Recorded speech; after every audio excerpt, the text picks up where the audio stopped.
നമസ്കാരം. ഉച്ചവാർത്ത ആരംഭിക്കുന്നു. മനസ്സ് തുറക്കാതെ രാഹുൽ.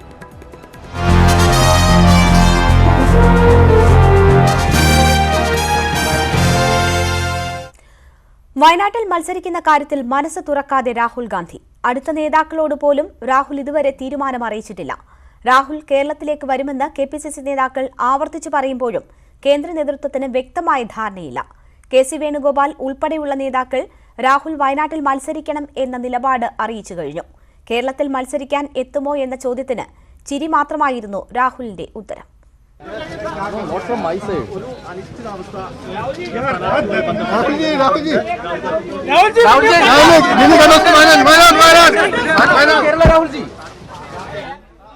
പ്രകടന പത്രിക തയ്യാറാക്കാനുള്ള കോൺഗ്രസ് പ്രവർത്തക സമിതി തുടരുകയാണ്. തെരഞ്ഞെടുപ്പ് കമ്മിറ്റി 3:30-ക്കും ചേരും. വിവരങ്ങളുമായി ഡൽഹിയിൽ നിന്ന് M. ഉണ്ണികൃഷ്ണൻ ചേരുന്നു. ഉണ്ണി, വയനാട്ടിലേക്ക് വരുമോ എന്ന ചോദ്യത്തിന് ചിരിയായിരുന്നു രാഹുലിന്റെ മറുപടി. എന്താണ് ഈ ചിരിയിലൂടെ രാഹുൽ ഉദ്ദേശിക്കുന്നത്? ഇന്നൊരു തീരുമാനം പ്രതീക്ഷിക്കാമോ?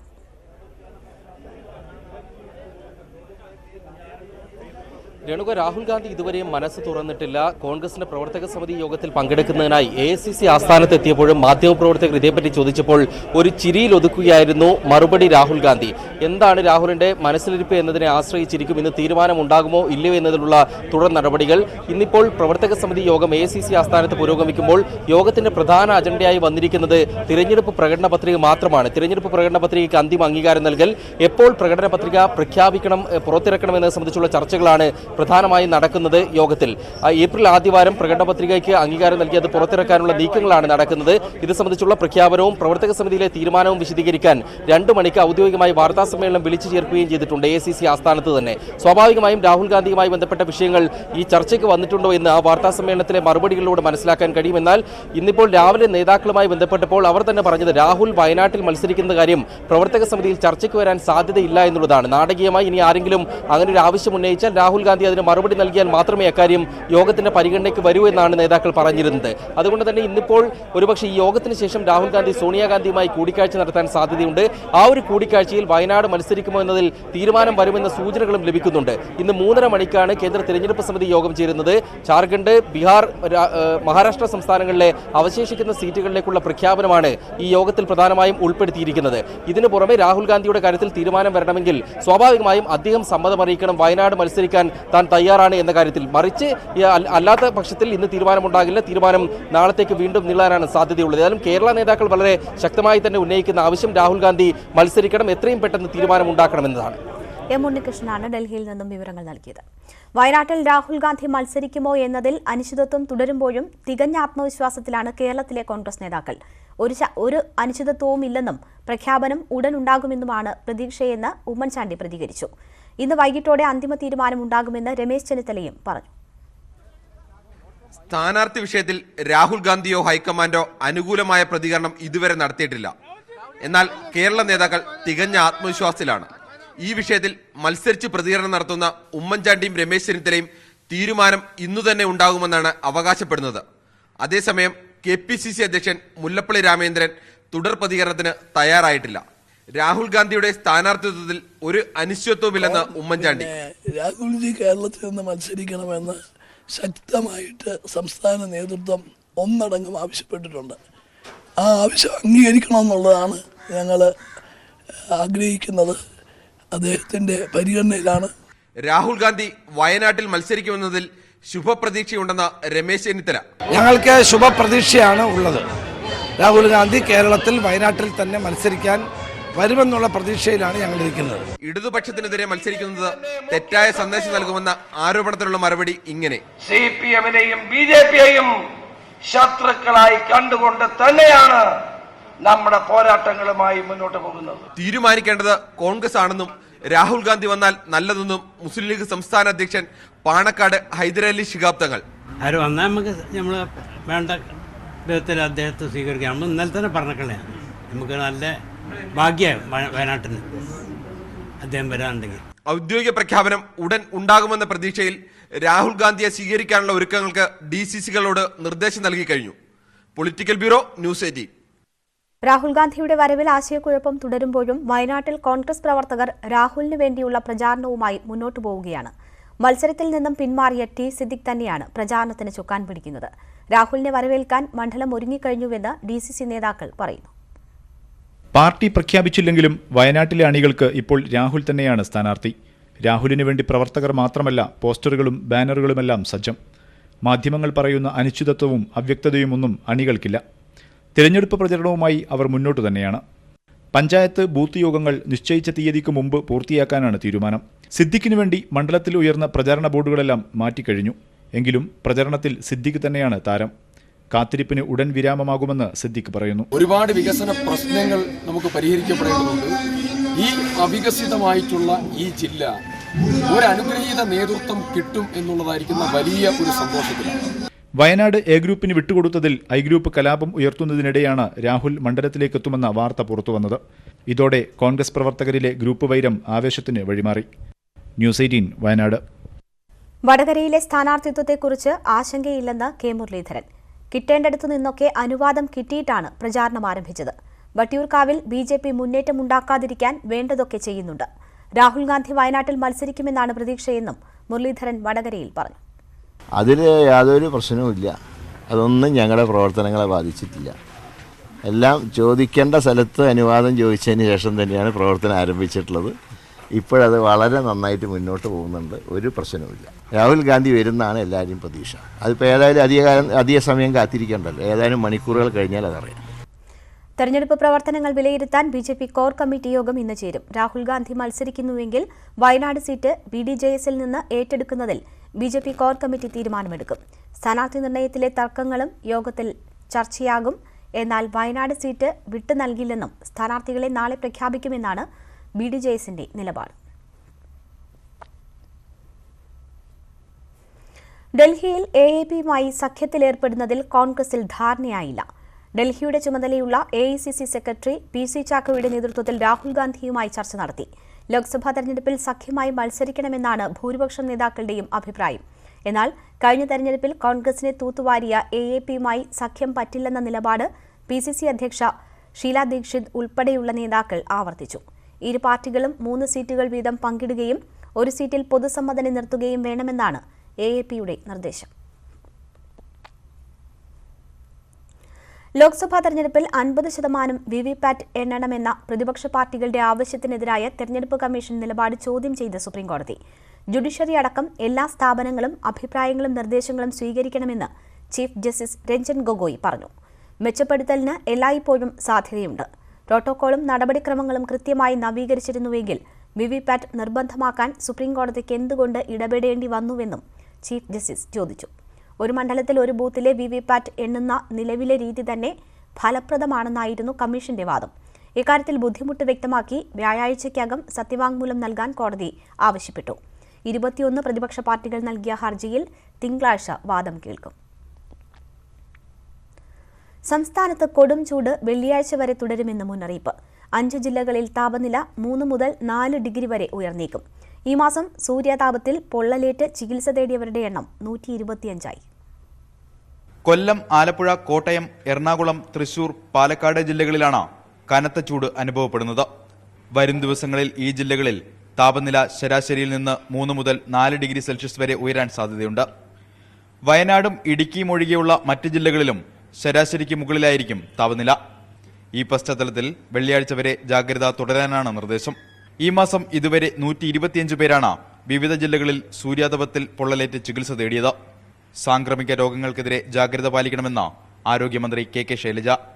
വളരെയേറെ ആരോഗ്യ കാര്യങ്ങൾ ശ്രദ്ധിക്കേണ്ടുന്ന ഒരു സമയമാണിത്.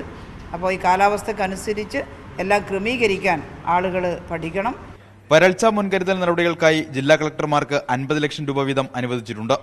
സംസ്ഥാനത്ത് 4467 വാട്ടർ കിയോസ്കുകൾ സ്ഥാപിച്ചു. വേനൽ കടുക്കുന്ന സാഹചര്യത്തിൽ വന്യമൃഗങ്ങൾ നാട്ടിലേക്കിറങ്ങാൻ സാധ്യതയുള്ളതിനാൽ ശക്തമായ നിരീക്ഷണം ഏർപ്പെടുത്തണമെന്ന് വനം വകുപ്പിനും നിർദ്ദേശം നൽകിയിട്ടുണ്ട്. ന്യൂസ് 18 തിരുവനന്തപുരം. പാലക്കാട് ജില്ലയിൽ മുൻപുള്ളതിനേക്കാൾ കൂടുതൽ ചൂടാണെന്ന് നാട്ടുകാർ പറയുന്നു. പകൽ സമയത്ത് പുറത്തിറങ്ങാൻ പോലും പറ്റാത്ത അവസ്ഥയാണ്. കുടിവെള്ളക്ഷാമം രൂക്ഷമായതായും ഇവർ പറയുന്നു. പ്രസാദ് ഉടുമ്പശ്ശേരി തയ്യാറാക്കിയ റിപ്പോർട്ടിലേക്ക്. പാലക്കാട് ഉൾപ്പെടെ കഠിനമായ ചൂട് തന്നെയാണുള്ളത്. കഴിഞ്ഞ കുറേ ദിവസങ്ങളിലായി 40 ഡിഗ്രി ചൂട് ജില്ലയുടെ വിവിധ ഭാഗങ്ങളിൽ ഉണ്ട് എന്നുള്ളത് തന്നെയാണുള്ളത്. ഇന്നലെയും മുണ്ടൂരിൽ രേഖപ്പെടുത്തിയ താപനില 40 ഡിഗ്രിയാണ്. ഈ മേഖലയിൽ പാലക്കാടിൻ്റെ കിഴക്കൻ മേഖലയിലാണ് ഏറ്റവും കൂടുതൽ ചൂട് മൂലമുള്ള ദുരിതങ്ങൾ അനുഭവിക്കുന്നത്. ഇപ്പം ആലത്തൂരിലെ ഒരു ദേശീയപാതയ്ക്ക് അരികിലുള്ള ഒരു ചെറിയ കടയിലാണ്. നമുക്ക് ഇവിടുത്തെ അമ്മയോട് തന്നെ ചോദിച്ചു, അമ്മ എങ്ങനെയുണ്ട് ചൂടൊക്കെ? ചൂടൊക്കെ നന്നായിട്ടുണ്ട്, നല്ല ചൂടുണ്ട്, നടക്കാനിരിക്കാനൊന്നുമില്ല. ചൂട് നല്ല ചൂട് അടുത്ത കാലത്തൊന്നും ഇല്ല അനുഭവപ്പെട്ടിട്ടില്ല. ചൂട് ഭയങ്കര ചൂടായി. കച്ചവടങ്ങളൊന്നും ചെയ്യാൻ പകലൊന്നും ആളില്ല. അപ്പോൾ കച്ചവടം ആകെ തകരാറിലാണ്. ചൂടായതുകൊണ്ട് പഴം നല്ല കച്ചവടമൊക്കെ ഉണ്ട്, കുഴപ്പമില്ല, അങ്ങനെ പോകുന്നുണ്ട്. ഇവിടെ തന്നെയാണ് കച്ചവടം ചെയ്യാറ്? അങ്ങനെ വെളിയിൽ ലൈനിലൊക്കെ പോകാറുണ്ട്. കൊടും ചൂടാണ്. ഈ പ്രായമുള്ളവർക്കൊക്കെ സംബന്ധിച്ച് ഇത്രയും ചൂട് പറ്റുമോ? പറ്റില്ല. ഇനി എന്ത് ചെയ്യണം? നമ്മൊക്കെ സഹിക്കുക തന്നെ, പിന്നെ എന്ത് ചെയ്യണം? എല്ലാ പ്രായത്തിൽപ്പെട്ട ആളുകളെ സംബന്ധിച്ചിടത്തോളം ഈ ചൂടിൽ ഇതിനെ തരണം ചെയ്ത് പോവുക എന്നുള്ളത് തന്നെ ഒരു വലിയ പ്രശ്നം തന്നെയാണ്. കുറച്ച് വിദ്യാർത്ഥികൾ കൂടി നമ്മളോട്, എങ്ങനെയുണ്ട് ചൂടൊക്കെ? ഭയങ്കര ചൂടാണ്. അതുകൊണ്ടാണ് ക്ലാസ് ഉച്ച ടൈമിൽ ഇങ്ങനെ വിടുന്നത്. ചൂടായതുകൊണ്ട് പരീക്ഷ സമയമാണ്? അല്ല, ചൂടായതുകൊണ്ടാണ് നേരത്തെ. ഈ ഒരു അവസ്ഥ കൂടി തുടരുകയാണെങ്കിൽ ഇതിന് ആവശ്യമായ ജനങ്ങൾക്ക് കുടിവെള്ളം എത്തിക്കാൻ പോലും കഴിയാത്ത തരത്തിലേക്ക് അവിടുത്തെ പഞ്ചായത്ത് സംവിധാനം ഉൾപ്പെടെയുള്ളവ ഒരു പ്രതിസന്ധിയിലേക്ക് നീങ്ങും എന്നതാണ് യാഥാർത്ഥ്യം. സഭാ തർക്കത്തിൽ നീതി നടപ്പാക്കണമെന്നാവശ്യപ്പെട്ട് ഓർത്തഡോക്സ് സഭ ആസ്ഥാനത്ത് യാക്കോബായ സഭയുടെ ഉപവാസം. സുപ്രീംകോടതി വിധി ഓർത്തഡോക്സ് സഭ ദുർവ്യാഖ്യാനം ചെയ്യുകയാണെന്ന് യാക്കോബായ സഭ ആരോപിച്ചു. പള്ളിത്തർക്കം പരിഹരിക്കാൻ മന്ത്രിസഭാ സമിതി രൂപീകരിച്ച് സർക്കാർ ചർച്ചകൾ നടത്തുന്നതിനിടെയാണ് യാക്കോബായ സഭയുടെ പുതിയ സമരം.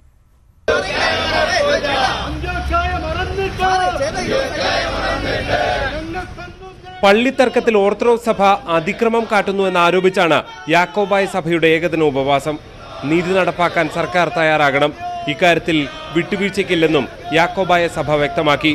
യാക്കോബായക്കാരുടെ പള്ളികൾ മുഴുവൻ അതിക്രമിച്ചു കയറി കൈയടക്കാമെന്ന് വ്യാമോഹിക്കുന്നുണ്ടെങ്കിൽ ആ വ്യാമോഹം അങ്ങ് ദേവലോകത്ത് വെച്ചാൽ മതി. സഭയുടെ സുന്നകദോ സെക്രട്ടറി തോമസ് മാർ തിമോത്തിയോസാണ് ഉപവാസം നടത്തുന്നത്.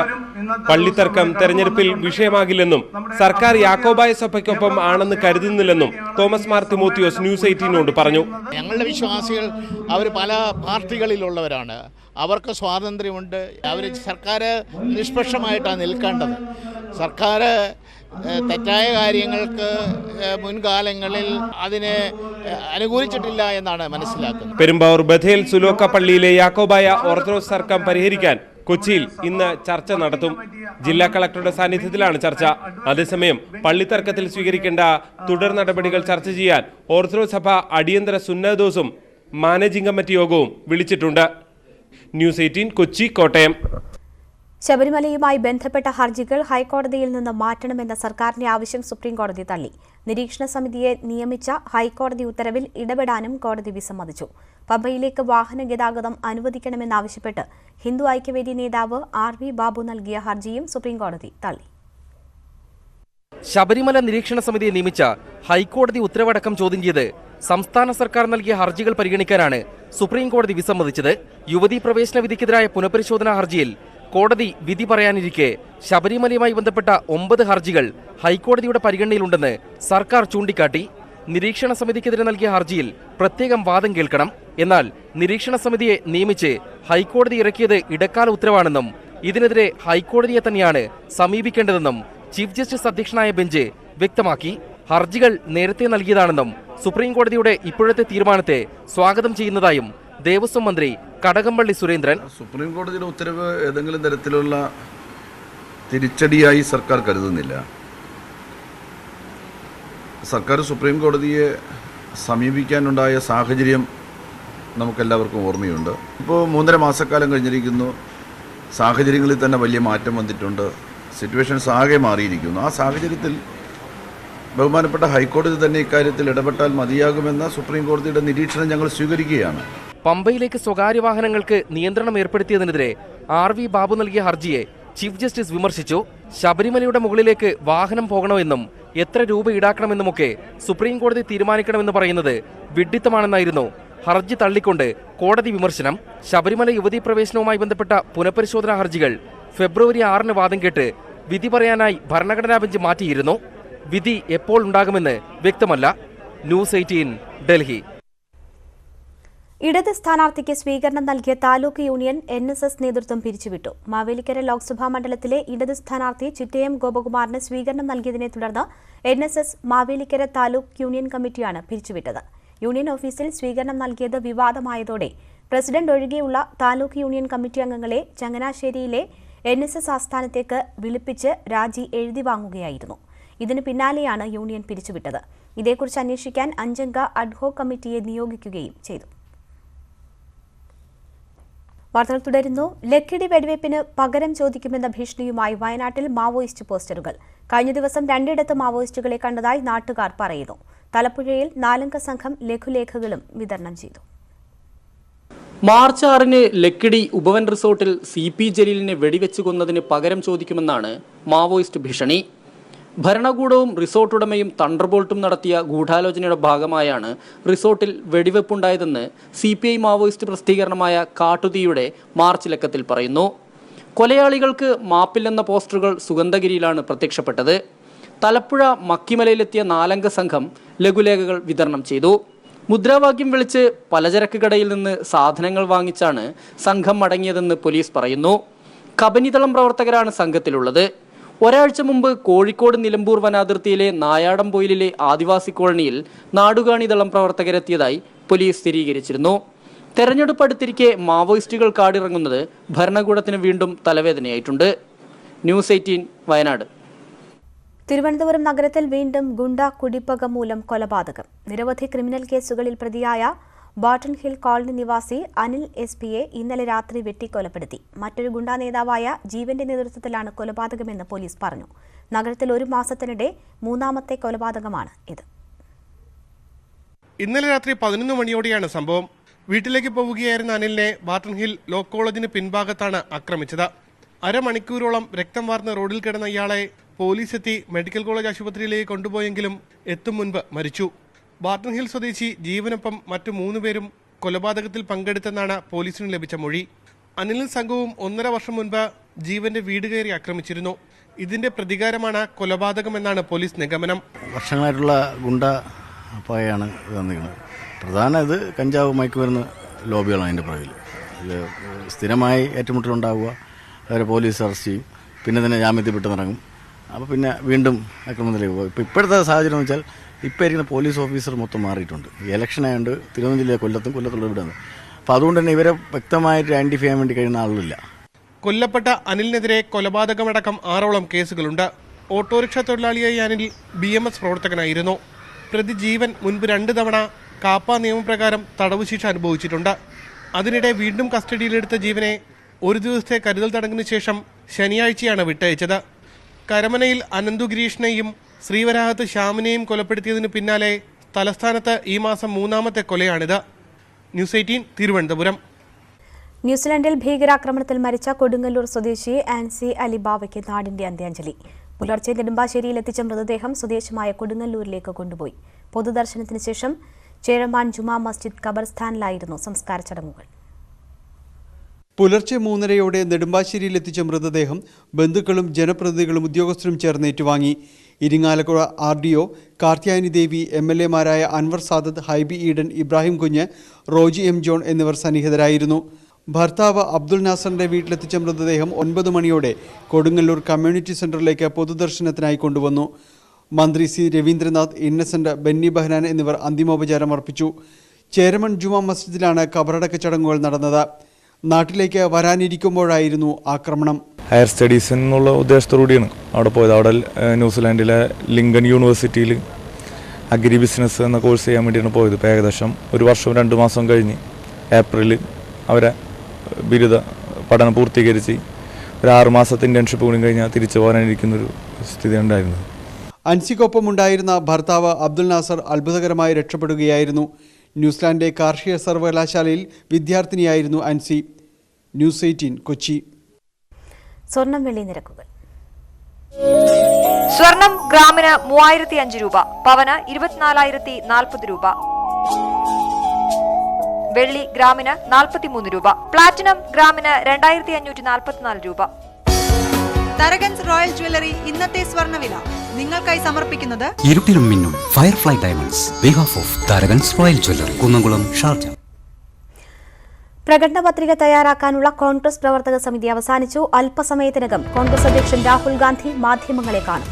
വയനാട്ടിൽ മത്സരിക്കുന്നതിൽ അദ്ദേഹം തീരുമാനം പറഞ്ഞേക്കും. 3:20-നാണ് തെരഞ്ഞെടുപ്പ് സമിതി യോഗം. ഡൽഹിയിൽ നിന്ന് എം ഉണ്ണികൃഷ്ണൻ ചേരുന്നു. ഉണ്ണി, രാഹുൽ തന്നെ നേരിട്ട് മാധ്യമങ്ങളെ കാണാൻ പോകുന്നു. വയനാട് സ്ഥാനാർത്ഥിത്വത്തിലുള്ള തീരുമാനം പറയുമോ അദ്ദേഹം? രേണുക, അതുതന്നെയാണ് എല്ലാവരും ആകാംക്ഷയോടെ നോക്കുന്നത്. കഴിഞ്ഞ 3-4 ദിവസമായി ഉന്നയിക്കപ്പെടുന്ന ചോദ്യത്തിനുള്ള ഉത്തരം രാഹുൽ ഗാന്ധി തന്നെ നൽകുമോ എന്നാണ് അറിയേണ്ടത്.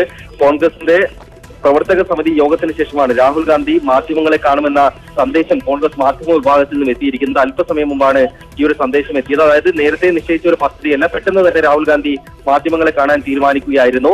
പ്രവർത്തക സമിതിയിൽ ഇന്നിപ്പോൾ പ്രധാന അജണ്ടയായി വന്നിരിക്കുന്നത് തിരഞ്ഞെടുപ്പ് പ്രകടന പത്രിക സംബന്ധിച്ചാണ്. പ്രകടന പത്രിക എപ്പോൾ പുറത്തിറക്കണമെന്നത് സംബന്ധിച്ചുള്ള ചർച്ചകൾക്കൊപ്പം അതിന് അന്തിമ രൂപം നൽകുന്നത് സംബന്ധിച്ചുള്ള ആലോചനകളും നടന്നിട്ടുണ്ട്. മാത്രമല്ല, രാഹുൽ ഗാന്ധിയുടെ വയനാട്ട് മണ്ഡലത്തിൽ നിന്നുള്ള സ്ഥാനാർത്ഥിത്വം സംബന്ധിച്ച് ചർച്ച നടന്നിട്ടുണ്ടോ എന്ന വിവരങ്ങൾ ഇതുവരെയും ലഭിച്ചിട്ടില്ല. യോഗം അവസാനിക്കുന്നതേ ഉള്ളൂ. അതിന് തൊട്ട് മുറയ്ക്ക് തന്നെ 1.5 മണിക്ക് അധികം മാധ്യമങ്ങളെ കാണുമെന്നാണ് അറിയിച്ചിരിക്കുന്നത്. നമുക്ക് ദൃശ്യങ്ങളിൽ തന്നെ കാണാൻ കഴിയും. ACC ആസ്ഥാനത്ത് അതിനുള്ള സജ്ജീകരണങ്ങൾ നടക്കുകയാണ്. സ്വാഭാവികമായും ഇനിയിപ്പോൾ രാഹുൽ ഗാന്ധിയുടെ വാർത്താ സമ്മേളനത്തിന്റെ സാധ്യതകൾ കൂടി നമുക്ക് നോക്കാം. പ്രവർത്തക സമിതി യോഗത്തിന്റെ തീരുമാനം പ്രകടന പത്രിക പുറത്തിറക്കാനുള്ള തീയതി പ്രഖ്യാപനം മാത്രമേ ഉണ്ടാവൂ എന്ന് കരുതുക. അപ്പോഴും മാധ്യമപ്രവർത്തകർ രാഹുൽ ഗാന്ധി കേരളത്തിൽ നിന്ന് ജനവിധി തേടുമോ എന്ന ചോദ്യം ഉന്നയിക്കുമെന്ന കാര്യം ഉറപ്പാണ്. അപ്പോൾ അദ്ദേഹത്തിന്റെ മറുപടി എന്താണ് എന്ന് തന്നെയാണ് അറിയേണ്ടത്. അദ്ദേഹം മത്സരിക്കുമോ അല്ല, ഇക്കാര്യം പൂർണ്ണമായും തള്ളിക്കളഞ്ഞുകൊണ്ട് അങ്ങനെ ഒരു ചർച്ചയെ നടന്നിട്ടില്ല എന്ന് പറയുമോ തുടങ്ങിയ കാര്യങ്ങളിലൊക്കെ തന്നെ വ്യക്തത വരണം. അതല്ല എങ്കിൽ കേന്ദ്ര തിരഞ്ഞെടുപ്പ് സമിതി തീരുമാനിക്കും. വയനാട്, വടകര മണ്ഡലങ്ങളുടെ കാര്യമെന്ന മറുപടിയാണോ അദ്ദേഹത്തിൽ നിന്ന് വരിക? ഇക്കാര്യങ്ങളൊക്കെ തന്നെയാണ് രാഷ്ട്രീയ കേന്ദ്രങ്ങൾ വെച്ച് നോക്കുന്നത്. എന്തായാലും മാധ്യമങ്ങളെ കാണാൻ രാഹുൽ ഗാന്ധി തീരുമാനിച്ച സാഹചര്യത്തിൽ വയനാട്ടിലെ സ്ഥാനാർത്ഥിത്വം സംബന്ധിച്ച് അദ്ദേഹം മനസ്സ് തുറക്കും എന്ന പ്രതീക്ഷയാണ് ഉള്ളത്. 1:30-നാണ് വാർത്താ സമ്മേളനം. അപ്പോഴേക്ക് അതിലേക്ക് തിരിച്ചു വരാം. വയനാട്ടിൽ വനപാലകരെ ആക്രമിച്ച കടുവ കെണിയിൽ കുടുങ്ങി. വനം വകുപ്പ് സ്ഥാപിച്ച കെണിയിൽ ഇന്ന് പുലർച്ചെയാണ് കടുവ അകപ്പെട്ടത്. നേരത്തെ കടുവയുടെ ആക്രമണത്തിൽ 5 പേർക്ക് പരിക്കേറ്റിരുന്നു. ഇന്ന് പുലർച്ചെയാണ് കടുവ ചീയമ്പത്ത് കെണിയിൽ കുടുങ്ങിയത്. കടുവയെ വനംവകുപ്പ് ബത്തേരിയിലേക്ക് മാറ്റി. കഴിഞ്ഞ ദിവസമാണ് ചീയമ്പത്ത് വനംവകുപ്പ് വാച്ചർമാരുടെ സംഘത്തിന് നേരെ കടുവയുടെ ആക്രമണം ഉണ്ടായത്. ആക്രമണത്തിൽ വനംവകുപ്പിന്റെ താൽക്കാലിക ഫോറസ്റ്റ് വാച്ചർമാരായ ഷാജൻ, രാജേഷ്, സുരേഷ്, ജയൻ, ബാലൻ എന്നിവർക്ക് പരിക്കേറ്റു. ഗുരുതരമായി പരിക്കേറ്റ ഷാജൻ ഇപ്പോഴും കോഴിക്കോട് മെഡിക്കൽ കോളേജ് ആശുപത്രിയിൽ ചികിത്സയിലാണ്. കടുവയെ പിടികൂടാത്തതിൽ പ്രതിഷേധിച്ച് നാട്ടുകാർ റോഡ് ഉപരോധിച്ചിരുന്നു. തുടർന്ന് 2 കെണികൾ ഒരുക്കി വനംവകുപ്പ് നടപടികൾ ശക്തമാക്കി. ഈ കെണികളിൽ ഒന്നിലാണ് കടുവ അകപ്പെട്ടത്. ന്യൂസ് 18 കോഴിക്കോട്.